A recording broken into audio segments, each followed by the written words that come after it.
Hi there, and thanks for streaming with us on WUSA 9 Plus. I'm WUSA 9 environmental reporter Scott Broom. Our entire weather impact team is committed to reporting on the environment and climate issues because of its very direct impact on all of our lives. Health, safety, quality of life, and equal resources for all neighborhoods dealing with our environmental challenges are important reasons we focus on environmental reporting. And it helps that there are also a lot of inspirational characters and stories looking out for the health of our communities too. So let's get started with some of those great people and a trip to North Beach, Maryland I took back in June. Oh, it's moving! Can I pour some water in? Yeah. Oh, you sucker. I'm Kathy Fouts and I live in Calvert County. Oh. And I rescue horseshoe crab. Ah. He was stuck in there, and it took 3 of us to get him out. But he's okay. They are the horseshoe crab rescuers of North Beach. Kathy Fouts, Crab, she's a female. You can tell by the claws. I love crab.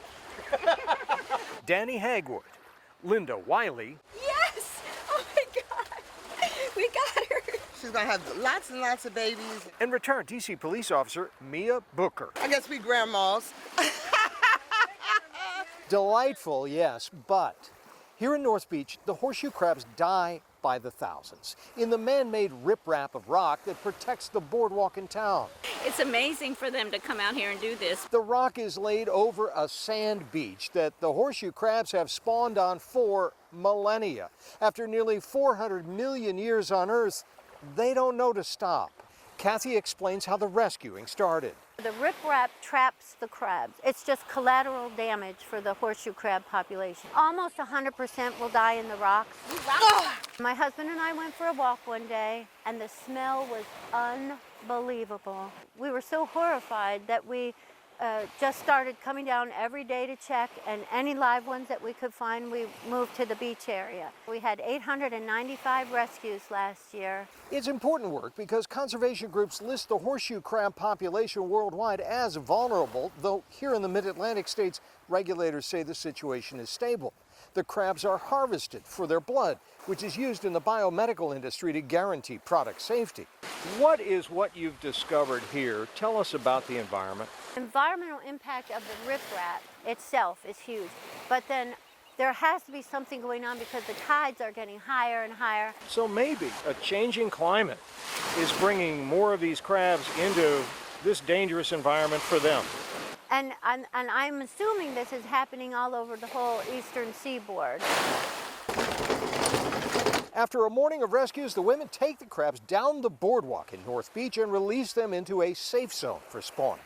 Just another summer morning for the horseshoe crab rescuers of North Beach, Maryland. We've done 2,000 rescues this year already. By the way, the North Beach Horseshoe Crab page on Facebook continues to sign up new members each and every week. And while we're out on the bay, let's go to St. Mary's County, Maryland, where the Chesapeake Bay Foundation invited us in July to see what's up with oysters.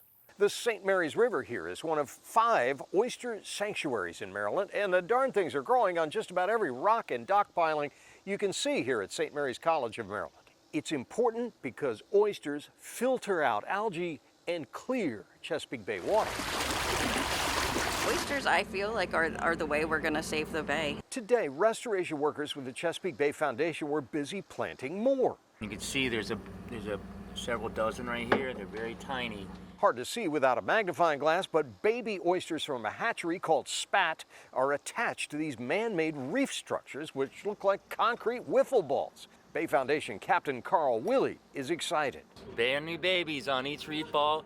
By the end of today, they'll be all in the water, cleaning up the Chesapeake Bay. 600 of these balls will be planted here with more than 100,000 baby oysters by next year or earlier. We'll actually be able to see some of the reef balls down on the bottom. Bay Foundation Captain Bart Jager pointed out reef balls sticking out of the muddy bay bottom. And that's important because it's layers of life-choking mud and sediment from decades of farming and development that have smothered a lot of the Chesapeake's oyster beds. They need something hard, like the reef balls, to stick to, Kelly Fiala is the restoration coordinator. So by casting them in these kind of igloo-like structures, you're getting the oysters up and out of that muddy bay bottom. Additionally, you've got those holes in there that allows water to flow through, bringing food for those oysters on the inside and just becoming incredible fish habitats. There's adaptation and there's mitigation. Julie Lickey, the Maryland Coast resource scientist for the Chesapeake Bay Foundation, talked about the climate resiliency of projects like this. These reef balls allow these oyster reefs to persist past some of the challenges of climate change, and sedimentation is a big one. The reef balls help adapt our oyster reef restoration process to include thinking about climate change and making sure that this is a sustainable reef. Pretty cool. And the idea is to eventually get the oysters to grow on their own and build up natural reefs on generations of natural shell that will rise with the sea level, hopefully faster than sediment can cover them up. Combined, Maryland and Virginia are nearing their goal of having at least 2,300 acres of restored oyster beds on the bottom by the end of 2025.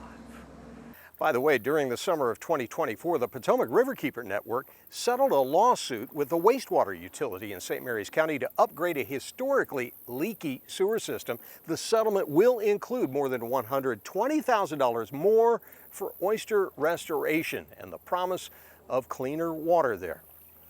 All right, let's talk now about the weather and climate.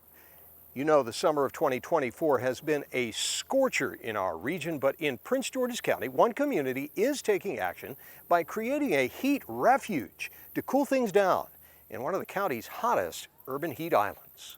Around here is cooler. When I'm out there, when I drive out to the town, it's hot. Fairmont Heights residents today enjoying a pollinator zone, a rain garden that catches pulses of stormwater and, importantly, 145 new trees slowly taking over what used to be a field of only sun-scorched grass, dividing the few mature trees in the area. Here's Fairmont Heights Town Manager Doris Sarumi. Here's an opportunity to do two things. One, to plant the trees, and the other to install the rain garden. Most of the trees are still only 5 years old, but Sarumi and I measured temperatures around 11 this morning. It's 80 degrees there, it's 92 over there, right, and the pavement is 110. Can we say that? Yeah, we can say that. Cooler than something that's about, what, 30 feet away? Absolutely. It's an intentional reversal of the urban heat island effect. We're also working with the neighbors to understand what their electricity bills are. Andrea Crooms is director of Prince George's County's Department of Environment. So this is a cooling park. It is essentially a mini forest in the middle of a neighborhood that sits in a ravine. And why it's important is that it has the ability to cool not only this space, but the space and the homes around it. It's just an efficient way to make a significant difference in one of the big problems we're experiencing with climate change, which is heat islands, which is our areas that are more developed getting hotter and hotter and hotter. It tells me that the real benefactors are the citizens living along the ravine. Slowly and quietly, we are leading the charge. I think that a lot of people are very intimidated by climate change, but there are solutions that are right in your neighborhood. There's solutions that are attractive. There's solutions that are relatively cost effective to be able to actually make an impact on the lives that we live in the new climate that we exist in. You know, we also reported this summer that Nasser Ghada Space Flight Center in Greenbelt is supporting its home county with satellite data tailored to help leaders in places like Fairmont Heights make the most effective investments to deal with climate change. Well, when it comes to that, equity access across all neighborhoods is an important environmental issue too. And that's how I ended up in Mount Rainier earlier this June, talking trees. And trees are the make or break factor, according to Jad Daly, the CEO of American Forests. If you look, there's really no shade cover for this structure at all. This is an apartment complex in Mount Rainier, Prince George's County, where Daly ticked off the community's tree equity score from an American Forest online tool, treeequityscore.org. Only 14% tree cover here in a neighborhood with 40% of the people in poverty, a dismal tree equity score of 50. We compared that to nearby University Park tree equity score 100, 55% covered by trees, a 2% poverty rate. And that sparked a conversation. Nationally, on average, the lowest income neighborhoods have 26% less tree cover. than the wealthiest neighborhoods and are more than 7 degrees Fahrenheit hotter on the hottest days as a result. 7 degrees Fahrenheit hotter? Hotter. So think about these days, right, that we've been grappling with here in DC. Life-threatening heat before you add 7 degrees. So it's 92 in your neighborhood, it's 99 across town. And the thing about it is, because lower income neighborhoods are the ones that have less tree cover, these are also the same neighborhoods where people's homes are less resistant to heat, where people are less likely to have air conditioning or to be able to afford to run it, where people are more likely to have pre-existing health conditions, and less likely to be able to afford health care and the emergency room visits that extreme heat. I think a lot of people think of trees as landscaping. Yeah. A beautification project. Look, Scott, that's half the problem. We've been looking at trees in cities and say, oh, they're just like scenery. This is life-giving infrastructure. It's like sewers or roads or stoplights. To not have trees in your neighborhood is literally life-threatening to the people who live there. So it's treeequityscore.org. Look it up, look up your own neighborhood, and let me leave you with this news that we are doing something about it. Coming out of COVID, the American Infrastructure Act put $1.5 billion towards greening up urban areas. At least 14,000 trees have been planted here in Prince George's County alone this year using some of that money. Okay, let's go back to our waterways now with a trip to Fletchers Cove on the Potomac River, just upstream of Georgetown, which got some good news in July after previous reporting by WUSA 9 on serious climate challenges threatening that part of the C&O Canal National Historic Park. Today, I found the cove's fleet of rental canoes stuck in the mud, and the old access to the water blocked by boats that are high and dry, leaving visitors wondering, what's going on here? Looks like a mess in my house. As WUSA 9 reported back in 2022, the problem dates back decades to when engineers working on a sewer line filled in the river upstream of this historic cove, causing the redirected currents to fill in the protective code with life-choking mud. Climate change and flooding have made it worse, threatening safe public access to this hideaway on the river just off Canal Road upstream from Georgetown. Since that reporting, a community of fishing fanatics, boaters, nature lovers, all fighting for equitable, easy public access to DC's natural wonders, made their case in Congress and other halls of power. And this month, the National Park Service announced the first phase of a plan to restore and enhance Fletchers, beginning with dredging the mud out of the cove. This is a really critical first investment. That sparked this conversation with Rob Catalanotto, Executive Director of Friends of Fletchers Cove. It's a big deal because Fletchers Cove in our region is one of the most important places and best places to access the Potomac River. It's one of the best places to go fishing in the spring, best place to see wildlife in our city, and in a place like Washington, D.C., access to the outdoors is really important.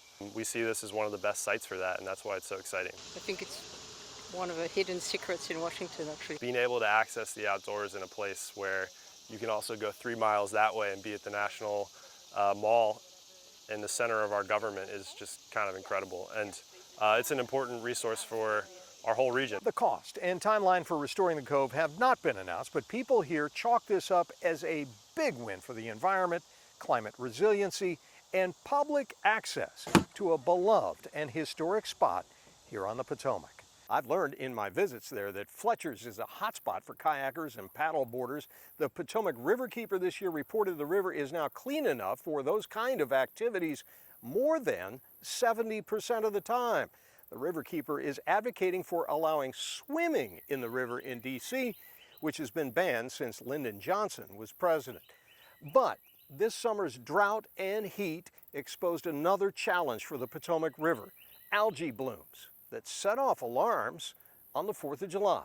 How does it look to you? It looks kind of crazy. I didn't even know it was like that over here. Algae buildup. Yeah. What do you think? Would you swim in that? No, not at all. But the fish do. But yeah, the fish do. They have no choice. I know about the water quality, man. It's this close to the city, you know. Surprised we're not growing third arms, man. Heat, sunshine, and pollution, all powerful ingredients to produce harmful algae blooms known as HABs. According to Joe Wood of the Chesapeake Bay Foundation, who spoke to WUSA 9 meteorologist Caitlin McGrath during an algae outbreak at Lake Anna, Virginia. As we look forward, all the signs point to, from a climate change perspective, that we're going to have problems with this in the future. Really hot temperatures fuels the growth of the harmful algal blooms that drive these problems. There are two categories of harmful algae blooms, or HABs. Non-toxic algae blooms, cloud waters, make water treatment more challenging and can starve the water for dissolved oxygen, which kills fish. Toxic varieties of algae actually produce a toxin that can kill fish and pets and also make people sick. Regardless of the type, experts warn that when you see masses of algae growing in hot, stagnant water, it's time to be alert and keep kids and pets away on the chance a toxic bloom has not yet been reported and is underway. Veterinary experts have shared advice on what to look for if a dog's been playing in stagnant water with algae around. Neurologic signs are one that we're looking for, so tremors, drooling, twitching, just generalized malaise. Vomiting is never normal. So if you're seeing signs like that, if they're, refusing dinner, then I would seek veterinary attention. The remains of Tropical Storm Debbie provided some much-needed rain this summer of 2024, but much of the Potomac River Basin remained in drought conditions into the fall. All right, let's switch gears now and talk tech. As we electrify to meet carbon reduction goals, batteries are more important than ever, but lithium and other battery components are a big challenge, and that's where a company in Laurel, Maryland comes in. I visited them in May of this year. Our battery is completely non-flammable, and that's from a safety point of view. That's Ion Storage Systems CEO Ricky Hanna. What's special about this is that lithium ions can move very freely within it. Chief Technology Officer Dr. Greg Hitt. Batteries are like oil. They power everything we do. They're Maryland entrepreneurs who just hit a milestone. The world is watching. A VIP commissioning this week of a production line in this Beltsville business park that they believe may change the world and the environment. When we drive an EV, we want to think we're doing great things for the environment, right? But what most people don't know, the dirty little secret is, those batteries have nickel and cobalt. Nickel is a lot more expensive because it's processed in Russia, and because of the war in Ukraine, those prices have increased significantly. And cobalt is mined in one place in the world, and that's the Congo. China own about 80% of the mines, and they exploit child slave labor to mine that. Our battery doesn't require any of those. The word sustainability is thrown around a lot. You can't be using nickel. You can't be using cobalt. You have to have full circularity and being able to recycle every aspect of the battery. So this will be the first fully recyclable battery on the market.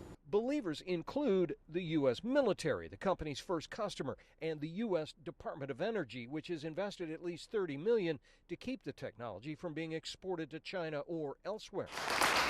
VIPs at the commissioning included leaders like Maryland Congressman Glenn Ivey. It's a new approach, and it's a safer way to go. And this is about as much as we need to make one of these cells. The battery's secret lies in a non-flammable, recyclable ceramic powder. So that's this machine here. Invented at the University of Maryland that conducts and stores electrical ions 40% better than conventional lithium-ion batteries, the developers say. 2,000 square foot dry room. The company aims to have a line of cost-competitive consumer electronic and electric vehicle batteries on the market by 2028. Batteries are everywhere. They permeate our lives, and it's only growing. And our battery is going to go wherever lithium ion is and more. Well, from batteries to human-powered energy, carbon-free, we're talking bicycles. And a group of inspirational characters in the DC region that are recycling, reusing, and changing lives with pedal power. Back in 2005, this guy, Keith Oberg, got a great idea. He thought, well, I see all these junk bikes around. Why don't I collect them and send them to countries around the world where people need bikes? That was the founding idea of Bikes for the World here in Rockville. And now from this warehouse, this weekend, this organization is about to ship its 200,000th bicycle. This is the 200,000th bike. So on Saturday, we'll be putting this in the container for Costa Rica. Yvette Hess has been volunteering at Bikes for the World for 14 years. Look at the smile. Yeah, I got to ride with all of them, and they showed me their community, and they told me that they rode their bikes to school and for fun. And I mean, it's hard to find somebody that's not happy when you give them a bike. Our bikes go to El Salvador, Costa Rica, Barbados, Ghana, Sierra Leone, Burkina Faso, Madagascar, Rwanda. These are spare parts. I'm Taylor Jones. I'm the Executive Director of Bikes for the World. This is Bikes for the World, global headquarters, as we like to call it, here in Rockville, Maryland. We will be donating our 200,000th bike. It's a big number, and I think for me, it's not about the number. It's about the impact and what that really means. You know, last year I was in West Africa visiting our partner in Sierra Leone and in Ghana, visiting schools and speaking with educators who tell me, hey, we have kids who are getting up at 4 a.m. to walk 3 hours to school. It's not a bike. It's the family SUV. It's a school bus. It's how you get your goods to market. It's recycled, carbon-free transportation for people to do better for themselves. The volunteers here are bike evangelists. Here in America, we think a bicycle's a toy. When you get overseas in a lot of places, it's the way you live. Each one of these is a liberation for somebody. I think it's awesome that you're donating bikes to people who can't afford it. This organization is really amazing. It gives them some opportunity to bike. That means to arrive at school more early. I like putting people on bikes, but when I found out the impact that it has, that it's not just about riding bikes, it's about, you know, giving a young girl hope for the future, keeping her in school, giving her a job that she never thought was possible. That was inspirational to me. So maybe this inspires you. Maybe you have a bike like this one you want to give away. Bikes for the World will take it every Thursday night here at the warehouse.